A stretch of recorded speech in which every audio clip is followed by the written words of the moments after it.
ขอบคุณรางวัลน้ำใจ200 บาทจากคุณพ่อนะครับ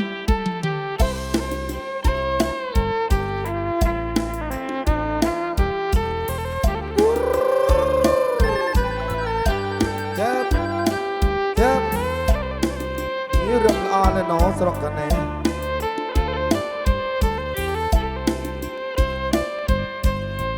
ตักกระบาลดีก็เด็กมันล้วงรอกมูรัตนำจวงบ่ประกวดเด็กลวกหนึ่งจวกมาโปรย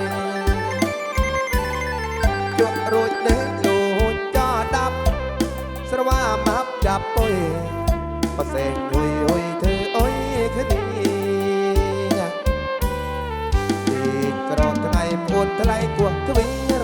กล้วยเวียรกล้วยกรอกถ้ากำปุ่มดึงเบิกประปนกรอกพอดีไม่แน่แม่เอา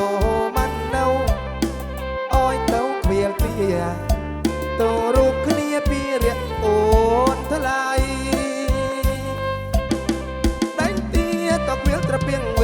ระโหดประสาทเบงสรกระดูลจบดอลสรกสะดูลเบงโจลสรกสว่าง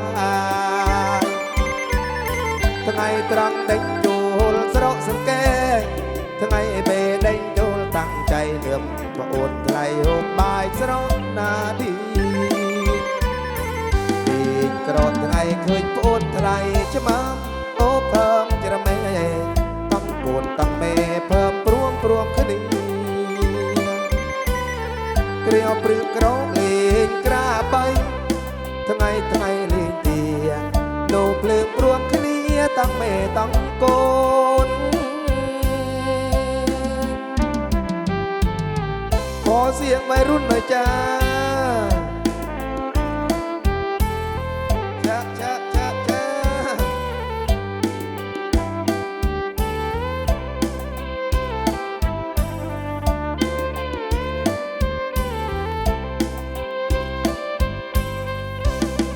ดังเตี้ยตอกเพียงตระเพียงเวระโหดประสาทเบงสรกระดูดจดตลสรกสะดูลเบจูสรกสว่างทั้งไงตรังเด้งจูลสรกสังเกตทั้งไงเบเด้งจูลตั้งใจเหลื่อมว่าโอนทลายหกบ่ายสรกนาดีดีกรอดทั้งไงเคยโอนทลายชะมัมโอ้เพิ่มจะระเมต้องโกนต้องเมเพิ่มปรวมปรวมคดีเกลียวเปลือกกรอกเลียงกล้าไปทั้งไงเลียงเตียโนเปลือกปรวมคดีต้องไม่ต้องโกน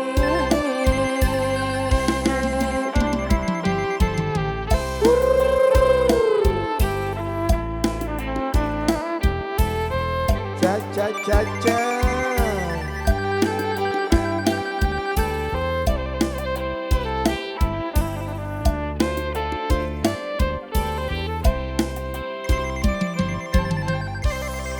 ขอเสียงให้เจ้าภาพหน่อยครับขอให้เจ้าภาพจงเจริญเด้อ